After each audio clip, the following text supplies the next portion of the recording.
Bismillahirrahmanirrahim. Assalamualaikum warahmatullahi wabarakatuh. Selamat pagi teman-teman semuanya dan selamat pagi Prof. Perkenalkan kami dari kelompok 5. Pada hari ini akan membawakan presentasi materi teori-teori belajar dan pembelajaran. Sebelum memulai presentasi, izinkan saya untuk memperkenalkan anggota kelompok kami. Saya Rina Nurdeni Salam, yang kedua Afrilia Manda, dan M. Amar Fauzan Arahim. Baik, yang pertama yaitu teori deskriptif dan preskriptif. Ada beberapa pendapat teori belajar deskriptif dan preskriptif menurut para ahli. Yang pertama yaitu menurut Branner.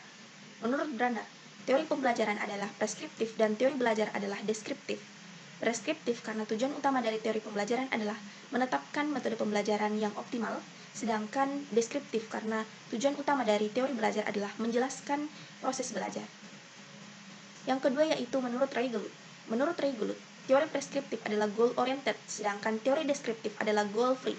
Maksudnya, teori pembelajaran preskriptif dimaksudkan untuk mencapai tujuan, sedangkan teori pembelajaran deskriptif dimaksudkan untuk memberikan hasil.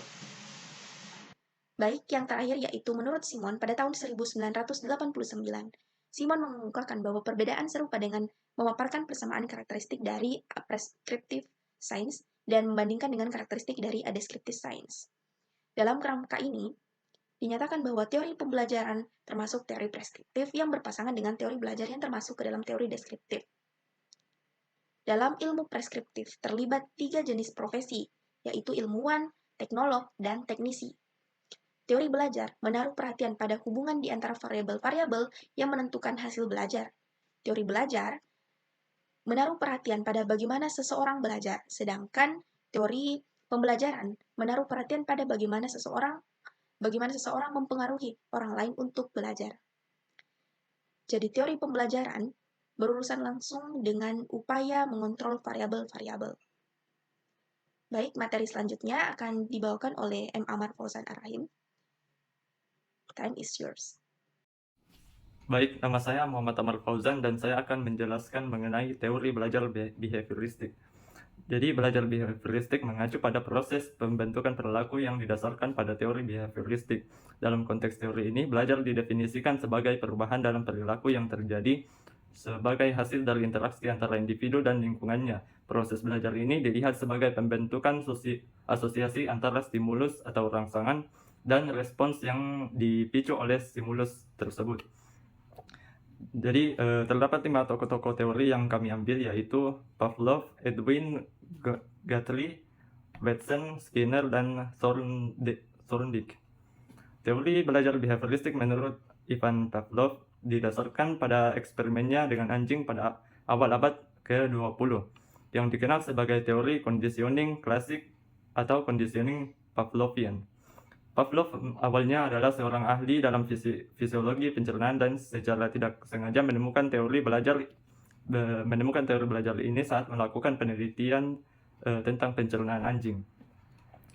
Pavlov mengamati bahwa anjing akan mulai mengeluarkan air liur ketika makanan diberikan kepada mereka. Namun, dia juga menyadari bahwa anjing akan mulai mengeluarkan air liur ketika pembantunya yang memberi makanan mengeluarkan suara tertentu atau melakukan tindakan tertentu yang biasanya terjadi sebelum memberi makanan. Dari sini, ia memutuskan untuk menghubungkan rangsangan yang tidak berhubungan dengan makanan, seperti bunyi lonceng, dengan pemberian makanan itu sendiri. Jadi terdapat 4 proses belajar yang terjadi pada kondisi itu, yaitu stimulus netral, stimulus tak bersyarat, conditioning, dan respon bersyarat. Jadi stimulus netral yaitu awalnya bunyi lonceng adalah stimulus netralnya yang tidak menimbulkan respons terhadap air liur anjing. Dan stimulus tak bersyarat makanan, yaitu makanannya yang secara alami menyebabkan anjing mengeluarkan air liur. Lalu Pavlov kemudian menghubungkan bunyi lonceng, yaitu stimulus netral, dengan pemberian makanan yaitu stimulus tak bersyarat secara berulang kali. Akibatnya, bunyi lonceng mulai menimbulkan respon air liur dari anjing, meskipun tanpa kehadiran makanan. Jadi lalu setelah conditioning, bunyi lonceng menjadi stimulus bersyarat yang menyebabkan respon air liur dari anjing tersebut. Hal tersebut mendapat respon bersyarat karena responnya terkait dengan stimulus yang sebelumnya netral, yang sekarang telah dikondisikan untuk memicu respons yang sama. Dengan demikian, teori belajar behavioristik menurut Pavlov menekankan bahwa perilaku dapat dipelajari melalui proses asosiasi antara stimulus dan respons. Conditioning klasik yang dijelaskan oleh Pavlov adalah contoh penting dari konsep ini dalam aksi. Teori belajar behavior menurut Edwin Guthrie dikenal sebagai teori belajar berbasis gerakan atau teori belajar kontingensi. Menurut Guthrie, pembelajaran terjadi ketika gerakan yang dihasilkan oleh individu dihubungkan dengan stimulus yang ada pada saat gerakan tersebut terjadi. Dalam konteks ini, gerakan dan stimulus dipandang sebagai kontingensi atau hubungan antara kejadian-kejadian. Jadi ada 4 prinsip kunci dari teori belajar behavioristik Guthrie, yaitu hukum kontingensi, prinsip satu trial learning, prinsip penghentian, prinsip identifikasi. Jadi Guthrie menyatakan bahwa belajar terjadi ketika gerakan yang diproduksi oleh individu dipasangkan dengan stimulus yang ada pada saat gerakan tersebut terjadi. Itu berarti bahwa hubungan antara stimulus dan respons adalah kontingen atau terjadi bersamaan. Kemudian dia percaya bahwa pembelajaran dapat terjadi hanya dengan satu percobaan, asalkan hubungan antara gerakan dan stimulus terjadi secara tepat pada saat bersamaan. Ini berbeda dengan teori belajar yang lain menekankan penguatan berulang dan pembentukan hubungan belajar. Kemudian dia juga mengemukakan prinsip penghentian yang menyatakan bahwa jika gerakan tertentu tidak diikuti oleh hasil yang diinginkan, individu cenderung menghentikan gerakan tersebut. Dengan demikian, prinsip ini menekankan pentingnya konsekuensi dalam pembentukan dan pemeliharaan perilaku. Lalu dia juga menyoroti peran penting identifikasi atau pengenalan dalam proses belajar. Individu cenderung belajar melalui pengamatan dan peniruan perilaku orang lain, mirip dengan konsep pemodelan dalam teori belajar behavioristik lainnya. Jadi teori belajar behavioristik di Guthrie menekankan peran penting dari kontingensi antara stimulus dan gerakan dalam pembentukan perilaku. Ini memberikan kontribusi penting dalam pemahaman kita tentang bagaimana individu belajar dan merespons terhadap lingkungan mereka. Lalu teori dari Watson. Jadi teori belajar behavioristik Watson menekankan bahwa perilaku adalah hasil dari pembentukan dan conditioning lingkungan eksternal, dan bahwa proses mental internal tidak relevan atau tidak dapat diamati secara langsung. Dengan demikian, teori belajar behavioristik Watson menekankan bahwa perilaku adalah produk dari interaksi individu dengan lingkungan eksternal, dan bahwa proses mental internal tidak memainkan peran yang signifikan dalam pembentukan perilaku. Teori ini memberikan dasar bagi pendekatan intervensi dan pengelolaan perilaku yang banyak digunakan dalam pendidikan, psikologis klinis, dan berbagai bidang lainnya. Kemudian teori belajar behavioristik menurut B.F. Skinner, yang sering disebut sebagai teori operant conditioning, adalah salah satu kontribusi paling signifikan dalam psikologi behavioristik. Teori belajar behavioristik Skinner memiliki implikasi yang luas dalam bidang pendidikan, psikologis klinis, manajemen waktu, dan banyak lagi.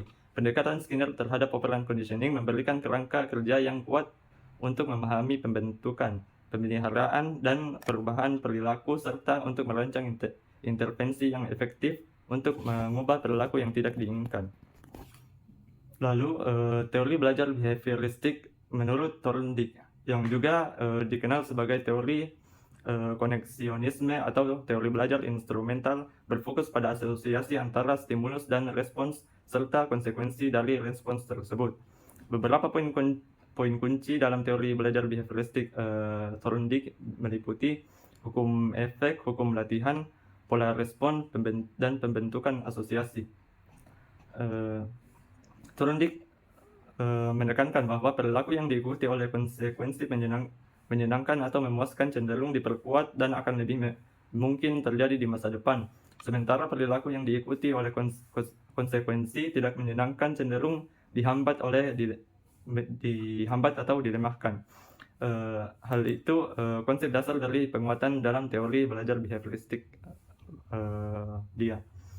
Lalu dia juga menyoroti pentingnya latihan atau pengulangan dalam pembentukan perilaku. Semakin sering respons dikaitkan dengan suatu stimulus tertentu, semakin kuat asosiasi antara keduanya. Ini mirip dengan prinsip penguatan dalam teori behavioristik lainnya. Dia juga mencatat bahwa perilaku yang menghasilkan konsekuensi yang memuaskan atau menyenangkan cenderung menjadi kebiasaan atau pola respon yang terbentuk. Dengan kata lain, perilaku yang mengarah pada hasil positif lebih mungkin untuk terjadi kembali di masa depan. Dia juga percaya bahwa belajar terjadi melalui pembentukan asosiasi antara stimulus dan respons. Ketika stimulus dan respons diperkuat, hubungan antara keduanya menjadi lebih kuat dan respon tersebut cenderung terjadi dalam situasi serupa di masa depan. Jadi teori belajar behavioristik Thorndike memberikan kontribusi penting terhadap pemahaman kita tentang pembentukan dan pemeliharaan perilaku. Konsep hukum efek, hukum latihan, dan asosiasi stimulus respons yang diperkenalkan olehnya menjadi dasar bagi banyak teori belajar dan intervensi dalam psikologi dan pendidikan. Baik, selanjutnya saya akan menjelaskan mengenai teori belajar kognitivistik. Jadi, teori belajar kognitif memiliki beberapa prinsip dasar dan tujuan. Yang pertama, proses interaksional. Teori kognitif menganggap belajar sebagai proses interaksi antara individu dengan lingkungannya. Individu memperoleh pemahaman baru dan struktur kognitif dan mengubah hal-hal yang lama melalui interaksi. Kemudian, pemahaman dan pemrosesan informasi. Belajar dipandang sebagai proses pengolahan informasi dalam otak manusia. Individu mengubah sifat stimulus yang dari lingkungan menjadi tahap-tahap pengolahan informasi untuk memperoleh kapasitas yang baru. Kemudian konstruksi prinsip-prinsip belajar. Tujuan utama teori belajar kognitif adalah mengonstruksi prinsip-prinsip belajar secara ilmiah. Hal itu bertujuan untuk mengembang prosedur-prosedur yang dapat diterapkan pada situasi pembelajaran untuk mencapai hasil yang lebih produktif. Kemudian pemahaman diri dan lingkungan. Teori ini menjelaskan bagaimana seseorang mencapai pemahaman atas dirinya dan lingkungannya, serta bagaimana individu menafsirkan bahwa diri dan lingkungan psikologisnya merupakan faktor-faktor yang saling terkait dalam proses belajar. Kemudian teori belajar kognitivistik dari para ahli. Yang pertama dari Piaget. Piaget menekankan peran penting proses mental internal seperti persepsi pemahaman dan penalaran dalam pembentukan pemahaman. Beberapa poin kunci dalam teori belajar kognitivistik Piaget yaitu konstruktivisme, tahap perkembangan kognitif, asimilasi dan akomodasi, keseimbangan, pembelajaran aktif. Piaget mendasarkan teorinya pada konsep konstruktivisme yang menyatakan bahwa anak-anak aktif membangun pengetahuan mereka sendiri melalui interaksi dengan lingkungan mereka. Anak-anak tidak hanya menerima informasi secara pasif, tetapi mereka juga menginterpretasikan dan mengorganisasikannya dalam kerangka yang sudah ada. Lalu dia mengidentifikasi 4 tahap perkembangan kognitif yang berbeda tahap. Sensori motor terhadap praoperasional, tahap konkret operasional, dan tahap formal operasional. Setiap tahap memiliki karakteristik unik dalam cara anak-anak memahami dan berinteraksi dengan dunia mereka. Lalu dua konsep utama dalam teorinya adalah asimilasi dan akomodasi. Asimilasi adalah proses menginterpretasikan pengalaman baru atau informasi baru dengan menggunakan kerangka pemahaman yang sudah ada. Sedangkan akomodasi adalah proses mengubah atau menyesuaikan kerangka pemahaman yang ada untuk mengakomodasi informasi baru. Lalu Piaget menekankan pentingnya keseimbangan dalam mengembangkan kognitif. Equilibration merujuk pada proses pencarian keseimbangan antara asimilasi dan akomodasi. Ketika anak menghadapi konflik kognitif antara pemahaman yang sudah ada dan pengalaman baru, mereka mencari cara untuk mencapai keseimbangan atau konsistensi dalam pemahaman mereka. Lalu yang terakhir, Piaget menekankan bahwa anak-anak belajar melalui aktivitas eksplorasi dan interaksi dengan lingkungan mereka. Proses belajar tidak hanya dapat melalui instruksi langsung atau penguatan eksternal, tetapi juga melalui eksperimen dan penemuan sendiri. Jadi tujuan utama dari teori belajar kognitif Piaget adalah untuk memahami bagaimana anak-anak membangun pengetahuan mereka sendiri tentang dunia, serta untuk mengidentifikasi tahap-tahap perkembangan kognitif yang berbeda dan yang dialami oleh anak-anak saat mereka berkembang. Dengan memahami proses ini, orang dewasa dapat mendukung perkembangan kognitif anak-anak secara lebih efektif. Kemudian teori kognitivistik menurut Brunner, dia mengembangkan teorinya berdasarkan pendekatan kognitivistik yang menekankan peran penting konstruksi pengetahuan oleh individu. Jadi beberapa poin kunci dalam teori belajar kognitivistik Brunner yaitu konstruktivisme, spiral kurikulum, pembelajaran berbasis discovery, pendidikan sebagai proses konstruktif, peran bahasa dan narasi. Jadi dia menekankan bahwa pembelajaran adalah proses aktif konstruksi pengetahuan oleh individu. Individu membangun pemahaman yang mereka sendiri tentang dunia melalui interaksi dengan informasi dan pengalaman, serta melalui refleksi dan interpretasi terhadap pengalaman tersebut. Kemudian dia memperkenalkan konsep kurikulum spiral yang menyarankan bahwa konsep-konsep kompleks dapat diajarkan pada berbagai tingkat kedalaman dan kompleksitas. Dengan konsep yang lebih rumit diperkenalkan secara bertahap melalui pengulangan dan pengembangan. Lalu ia mempromosikan pendekatan pembelajaran berbasis penemuan atau discovery learning, di mana siswa didorong untuk aktif terlibat dalam proses pembelajaran dan untuk menemukan konsep-konsep sendiri melalui eksperimen, eksplorasi, dan refleksi. Lalu ia menganggap pendidikan sebagai proses di mana guru membantu siswa untuk membangun pemahaman mereka sendiri melalui interaksi dengan materi pembelajaran. Guru harus berperan sebagai fasilitator pembelajaran yang membimbing siswa dalam menemukan dan memahami konsep-konsep kunci. Lalu ia juga menekankan pentingnya bahasa dan narasi dalam pembentukan pemahaman. Bahasa berperan sebagai alat untuk mengorganisasi dan mengkomunikasikan pengetahuan, serta narasi membantu dalam membangun struktur cerita yang membantu dalam mengingat dan memahami informasi.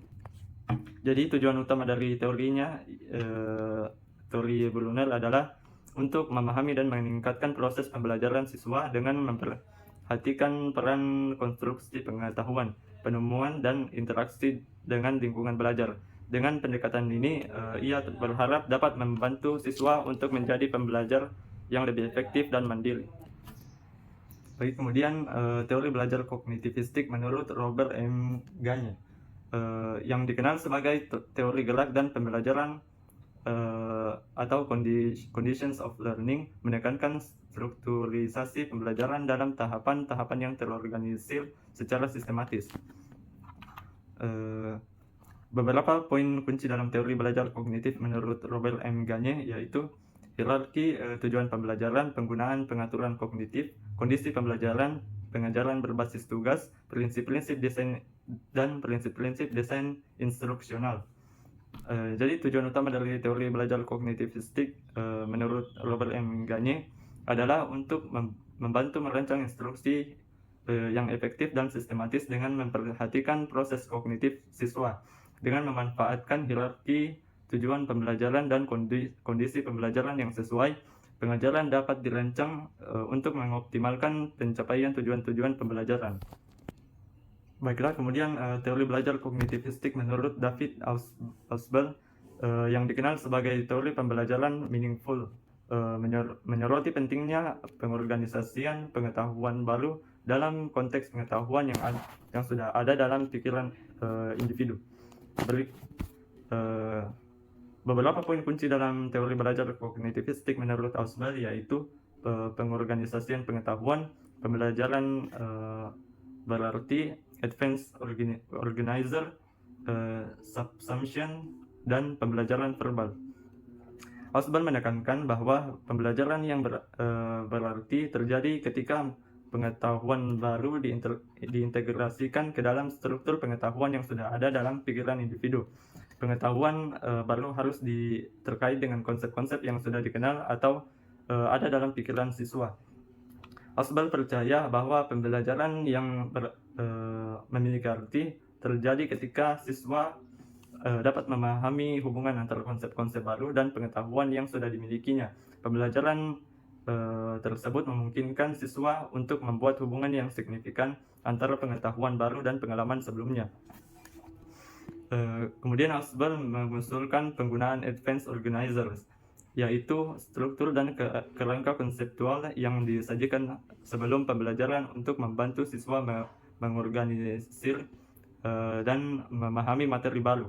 Advanced organizers membantu siswa untuk membuat hubungan yang bermakna antara konsep-konsep baru dan yang sudah ada. Kemudian konsep penting dalam teori Osborne adalah subsumption, di mana pengetahuan baru diintegrasikan ke dalam struktur kognitif yang sudah ada dalam pikiran individu.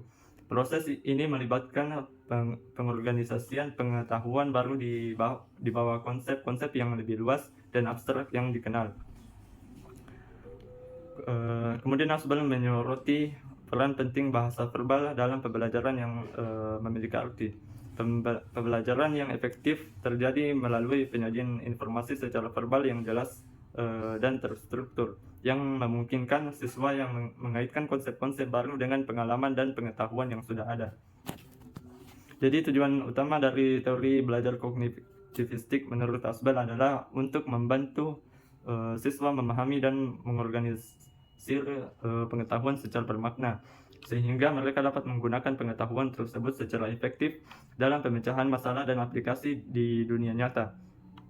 Dengan memperhatikan struktur kognitif siswa dan mengaktifkan pengetahuan yang sudah ada, pembelajaran yang berarti dapat terjadi dengan lebih efektif. Baiklah, itu penjelasan dari saya mengenai teori belajar behavioristik dan teori belajar kognitivistik. Selanjutnya akan dijelaskan oleh Afrilia Amanda.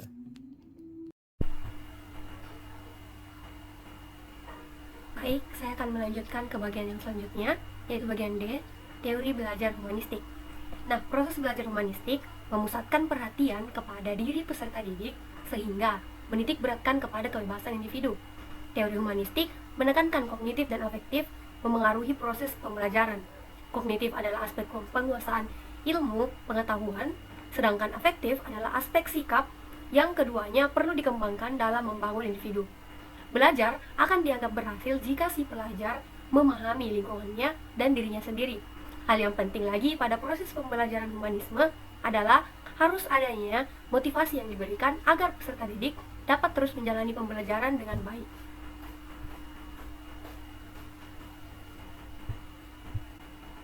Nah, adapun tokoh-tokoh humanistik yang sempat memberikan pandangannya terhadap teori ini adalah Abraham Maslow, yang mengatakan asumsinya bahwa dalam diri individu ada dua hal. Yang pertama yaitu suatu usaha yang positif untuk berkembang, dan yang kedua yaitu kekuatan untuk melawan atau menolak perkembangan itu. Berkaitan dengan pendapat tersebut, Maslow mengemukakan adanya 5 tingkatan kunci kebutuhan pokok manusia. Nah, kelima tingkatan kunci ini adalah yang kemudian nantinya dijadikan pengertian kunci dalam mempelajari motivasi manusia.